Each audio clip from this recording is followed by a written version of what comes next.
The food service, hospitality, and retail industries are evolving in ways you've never heard of until now. Hosted by global industry technovator Rob Grimes and powered by the IFBTA, Tech Bites is your go-to podcast, putting technology innovation and trends on the menu. Rob Grimes with Tech Bites at IFBTA and FS Tech, of course. And actually, it's the second day of FS Tech. So this has been really cool because we've been able to have conversations with people that you get to see once a year. Although I think that our guest today, my conversation guest, we have no coffee or drinks here. That doesn't make a lot of sense.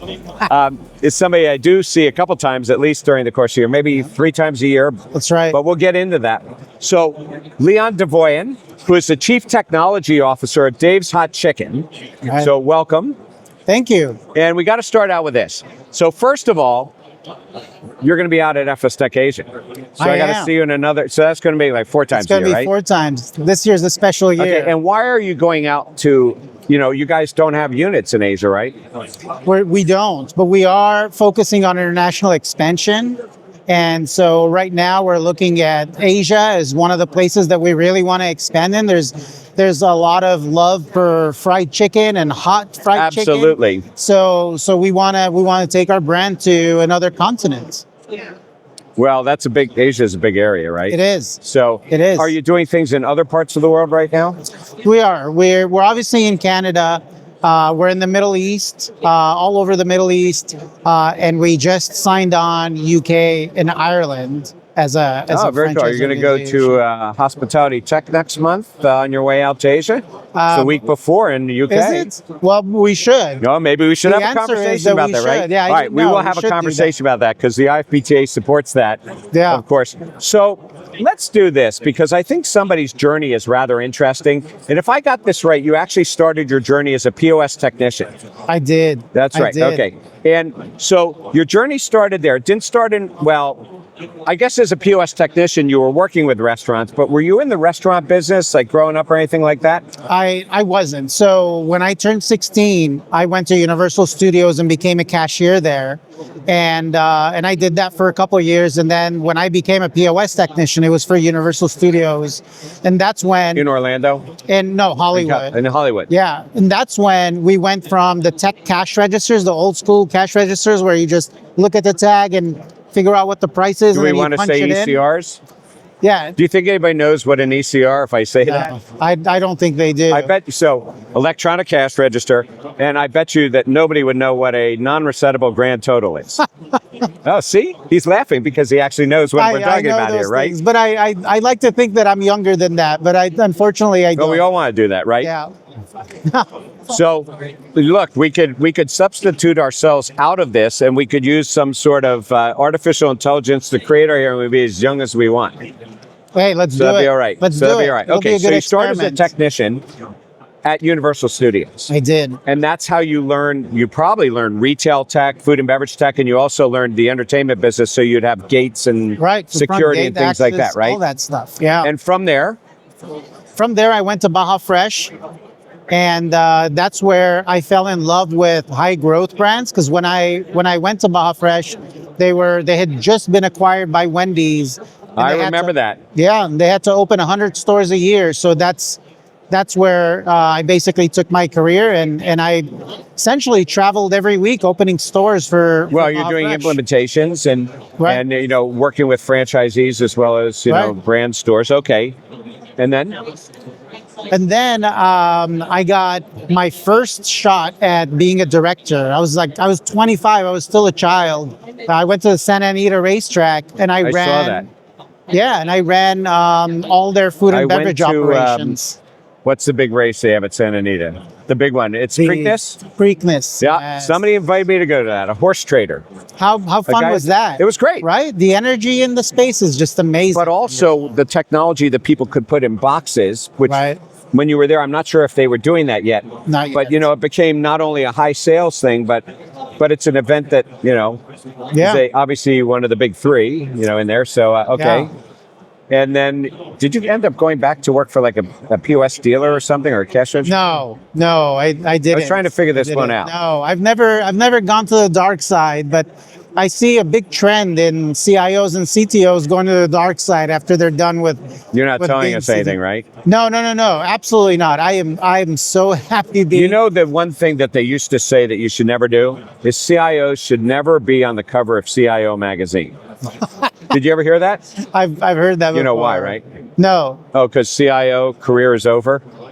If Oh, you man. had most of the people that I met that ended up who were CIOs who end up on the cover of that magazine, like 6 months later, it's like, oh, well. Oh man. Okay. All right. So I have some aspirations to be on the cover of some magazines. So Not that one. Not that one. Okay. Well, you could do that one. I that's don't not- know that it still holds true, but you certainly could do that one, right? That's not on the radar. But other covers are okay.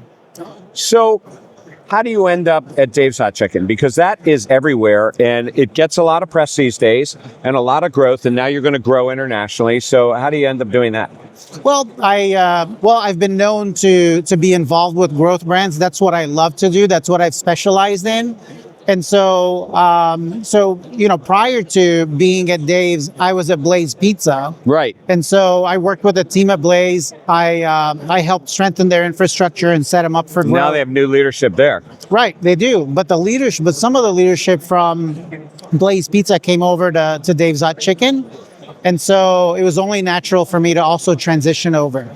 No, that's great. No, I mean, all these different brands and things, and that they get their start. But you're really in a hot area, Yeah. being a hot chicken, right? And it's sort of like one of those things that I didn't necessarily personally really knew existed, only because. But I like hot, spicy food, but it gives me the hiccups. Yeah, me I don't know too, why that me happened. too. You too? Yeah, me well, too. okay, so I have to compare notes. But if you're going to Asia, it's certainly the right spot for it. And Thailand and all those Wow. things. But it's really become a growing trend, and you guys are one of the leaders in it. And chicken. So not to use the pun, but chicken has become very hot too globally because it's probably one of those universal foods. I'm betting even more so than burgers. It's Around the becoming- world, well, because a lot of places don't eat beef. Right. So I get that. Yeah. And it's interesting because we've been talking to potential franchisees from Asia, from Right. Asian countries. And it's funny when they come to visit us, the first thing they want to do is go straight to the Reaper, which is the hottest spice level we have, because it's so popular course. in their culture to do. Yeah, but it might spicy not be hot food. enough for them. Man, I don't know, man. If you have you tried the Reaper? You should try the Reaper. I mean, it is not a good look. We will do that. Sweat, you're drooling. Yes, you're- and I it's hate it just- when you have to Yeah. sweat out the top of your So head. it's pretty spicy. I mean, but the thing is, although it's very spicy, it's still very flavorful. So it's not just pure heat. You still kind of taste the flavor. So how many units do you guys have? Is it 180? No. Oh, no, No. we're- You have. Is it close to We're 900? I'm getting the numbers all wrong. We've sold 1,000 stores so far. Okay, that's But where we've I was built getting the number. And open. I think this week we'll have 224. 224. Okay, and so clearly in your background, you have a lot of different types of technologies in the tech stack, and you've dealt with different things. But now you're dealing with growth, and you're going to deal with international, Yep. right? And so as we take a look at that, there's going to be different challenges involved in this. I'm trying to think whether you, in your companies that you've been in, you really haven't done global international before, right? We have. You have. I took Pinkberry International. Oh, I forgot about that one. And we went international with. But isn't Pinkberry more just like the tablet kind of point of sale, the simpler point of sale? It's the menu is simpler, but the Dave's Hot Chicken menu is also very simple. I mean, maybe we have one layer of modification here, whereas we didn't have any there. But our menu is very simple. Our concept is very portable, so it makes sense. Well, that's why it makes it easier today to go internationally. So as you look at technology in general, so starting from where you are, and by the way, you bring all kinds of experience from other industries, I think really helps, because no one solution comes from one place, and sometimes you find the solution somewhere else.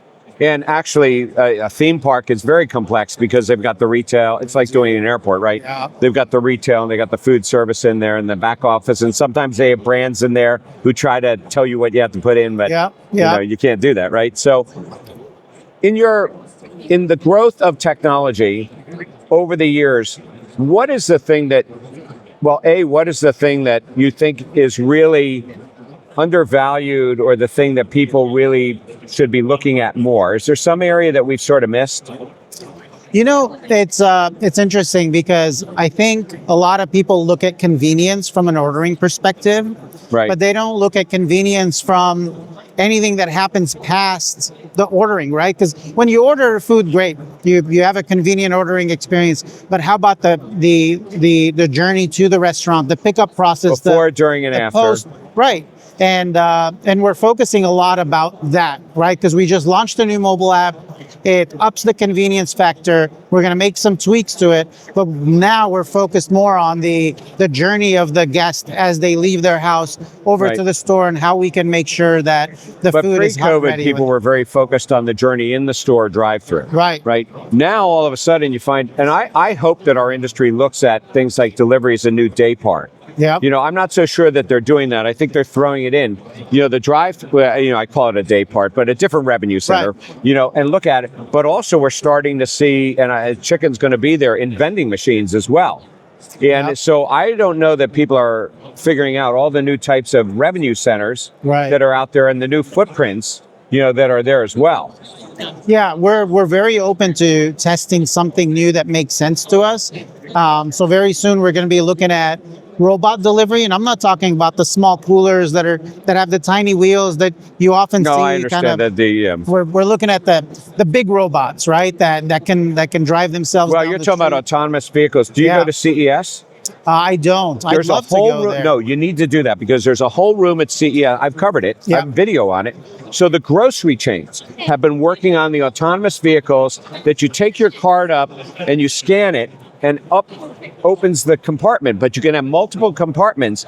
But I even this year at CES, Yeah.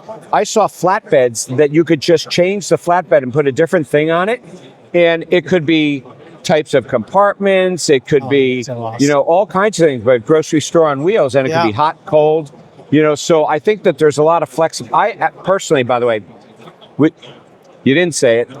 I was waiting for it, but you didn't.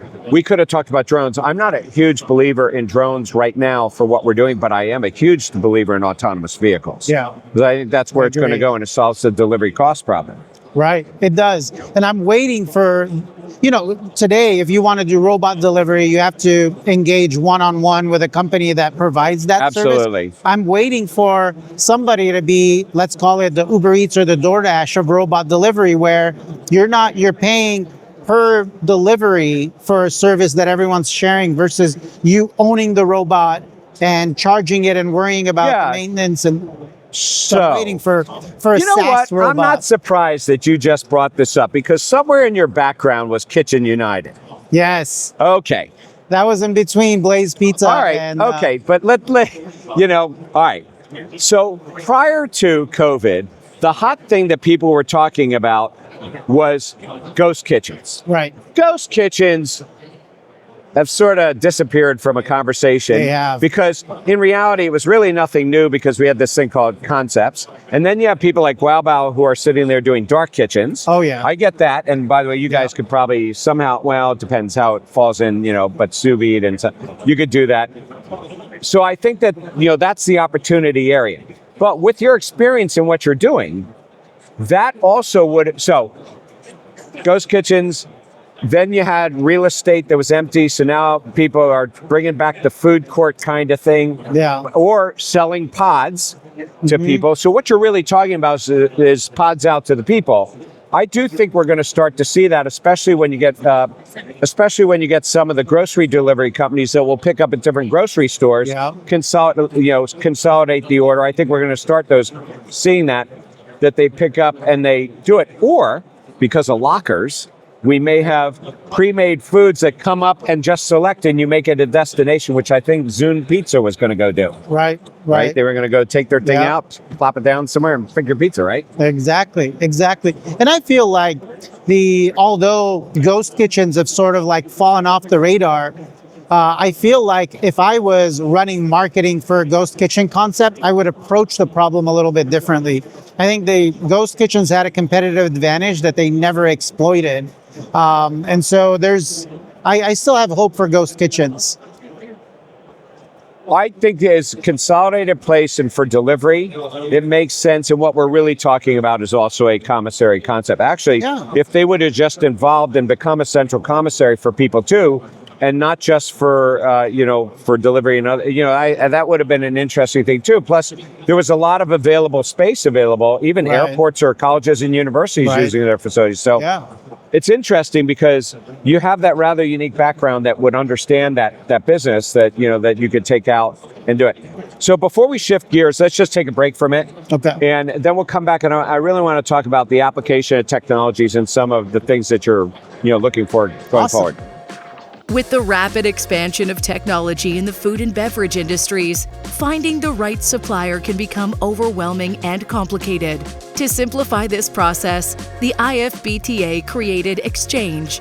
Exchange is a powerful search tool where users can easily narrow down their technology search and refine results by application type, geography served, department, and more. Browse resources and learn more about the industry's technology suppliers at exchange.ifbta.org. Now, back to the show. So, Rob Grimes, and I'm here again with Leon Davoyan and of Dave's Hot Chicken. And we were having a conversation, but it was sort of like, how do we pick his brain on some of the history and stuff that he has from doing POS support, to different restaurant chains, to ghost kitchens somewhere in the journey there, high growth, international. It's an awful lot. And by the way, I should point out that itself, the category of chicken that he's doing today is a huge emerging category now. And it's a new category. So it's a real opportunity, area. So you happen to be involved in like 5 or 6 different things that were there. So we were talking about some of the technologies and things that are available. Well, I guess I shouldn't ignore the fact we're sitting here at FS Tech. So before you arrived, was there something that you were expecting or saying to yourself, and you do this is what you do with CES. You make a list of what you might want to see. But of course, not all applies to business. But okay, is there something that you were thinking, let me go and let me see if it's out there, to see what the next generation or to talk about something would be? What would that be? Well, you know what? I come here with a clear mind because I don't want to anchor myself as to what I'm looking for. And every time I come to an FS Tech, I walk the whole floor and I see what's new and what's relevant and what's a good fit for us. And from there, I start the conversations, right? I mean, in the back of my mind, I already know where the gaps are that I want to fill in our operation or ordering. But sometimes there's surprises that come up too, right? Because there's new innovation. You have to open yourself up to what's new, and you have to be curious about that. Because sometimes that one person that's in Innovation Alley that's got a table the size of a tea saucer might be the good find. And that's what absolutely. Yeah. So have you walked this whole floor?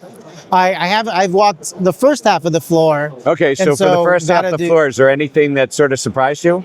The Nomad Go was pretty interesting. I think that's the tip of the iceberg with what we can do with that type of technology in the restaurant space. So that was very interesting, and they're the talk of the town right now. At least from the folks that I spoke to. You got a lot of marketing people here. And so, but that's what it is, right? We need, in restaurants, things are so inefficient, right? We do things so inefficiently, and things like, a technology like Nomad Go that helps you do inventory within minutes, right? Is kind of genius. So part of the conversation, is that, and I said this earlier, sometimes you got to look elsewhere to find what you need. Right. And then, because I'm not a huge fan, I should say this differently. I believe that people do not need to develop custom systems. That if they look in the right place, it probably exists. It might not be in your industry, but the machine's built and you bring it over, right? So I tend to go to the retail show. I'll go to CES because consumer stuff brings price down. I'll go to convenience store industry, which is, by the way, are you going to go to NACS? I have to. Have you been there? No, I haven't. Oh, wait. Side conversation here. So NACS. I joke about this. NACS is the show you go to, and you better be ready to eat chicken, pizza, hot dogs on rollers, beef jerky. There we go. You need to be able to, the other two things that you need are 5-hour shots or 6-hour shots or Red Bull. There we and go. that's what you are going to see at NACS. Oh, all of it. Awesome. But it's changed because now you start to see robotic pizza making, you start to see fresh food, a little bit of vending, but I just tell people all the time, if you ever want to do that, that's where you go. Now, there's one other thing that you get out of that too. Well, you ever hear of a show called NAMA? Yeah. Okay. So NAMA, the North American Merchandising Association, which has the vending machines. Mm-hmm. Now, you go to that show, when you every form of candy in the world. Now, you'll see that also at NACS, but I find these things really interesting because you start to see, and by the way, NACS, so far behind the restaurant industry, yet one of the biggest partnership areas for a company like yours would actually be C-stores. Yeah. No, seriously. Yeah. Because they are looking for it, and that's why you'll see brands like Chester's Chicken and people like that in there.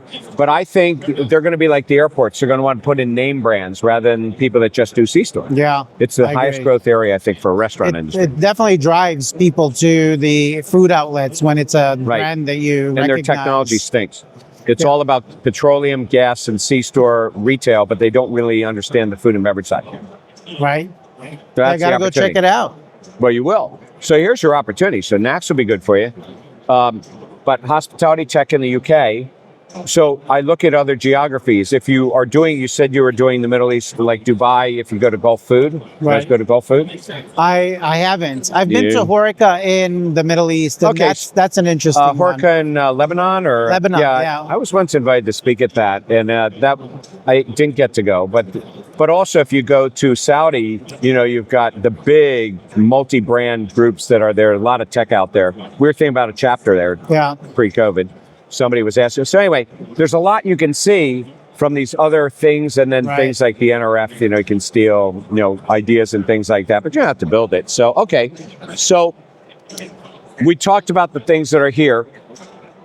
So you're going to need to deal with franchisees in the international environment. Is that going to change what you're doing tech-wise as you start to expand more globally? There's nuances, right? Because we have a mobile app, and we want our mobile app to be international friendly, right? So there's a strategy that we need to work on from that standpoint. I'm not so much worried about what POS system they use or what back office system they use. They can use whatever they want as long as I have access to the data. I'm good with it. Well, sometimes people put above store. Right. Because if you got to get involved in fiscal and all this other stuff that's out there, it makes it tough. But you could put an overarching thing to gather your data. Right. And that's what we're looking at, right? We're looking to own the data internationally so that we can run the analysis and understand our business, not just in the U.S. but around the globe. And we want to have our tech stack be similar. That's customer facing, right? So it has to be intuitive. And to me, intuitive doesn't actually mean the language. It's the visual that somebody should understand how to use the system. Although some of the voice AI or language translation things that are out there, that in my new phone, if I just hit a button on it, we could be having a conversation right now, and you are hearing it real time on your end of the phone in whatever language you're speaking. I just tell it who I'm speaking to, and I'm hearing it. It's great. In English, yeah. I mean, technology is moving very fast, indeed.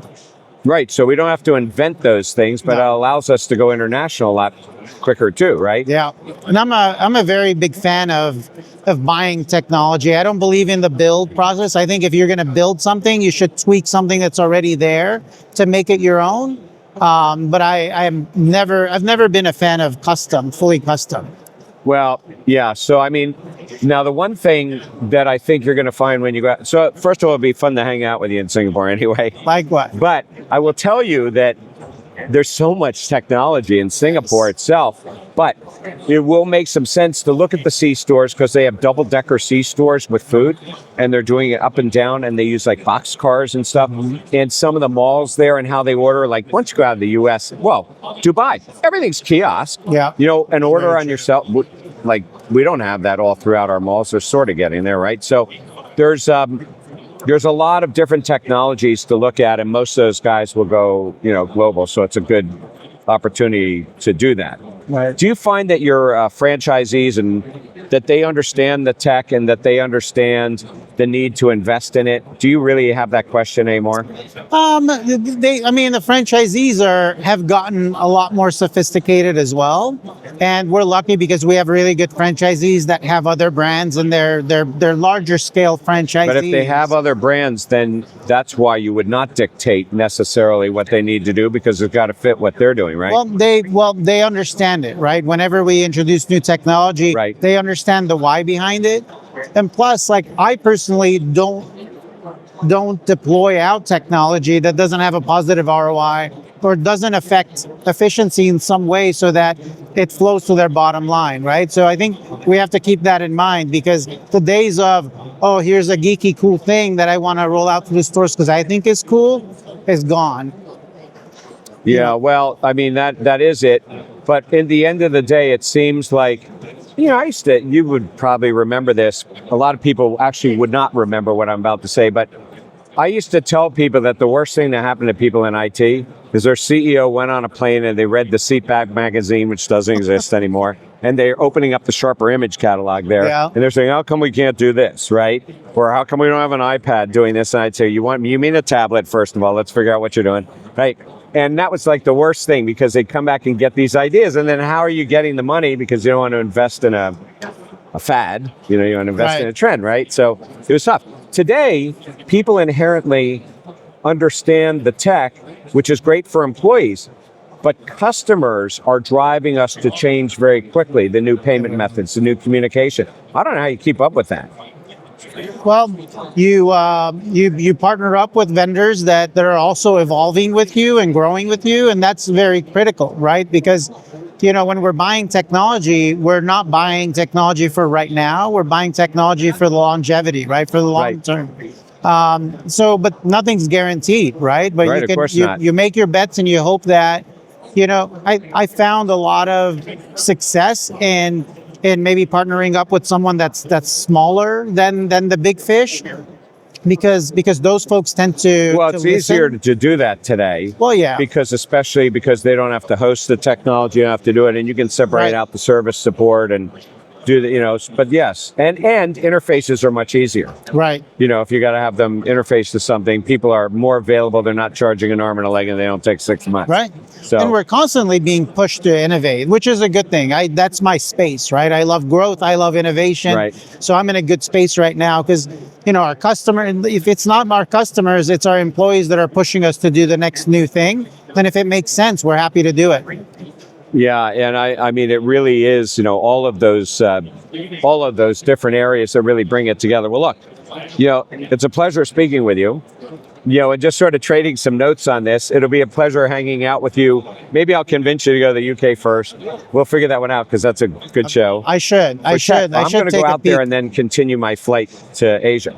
Well, maybe you could share your flight details. I'm happy to. Well, it depends. What airline are you on? I don't. I'm not. It's got to be United for me.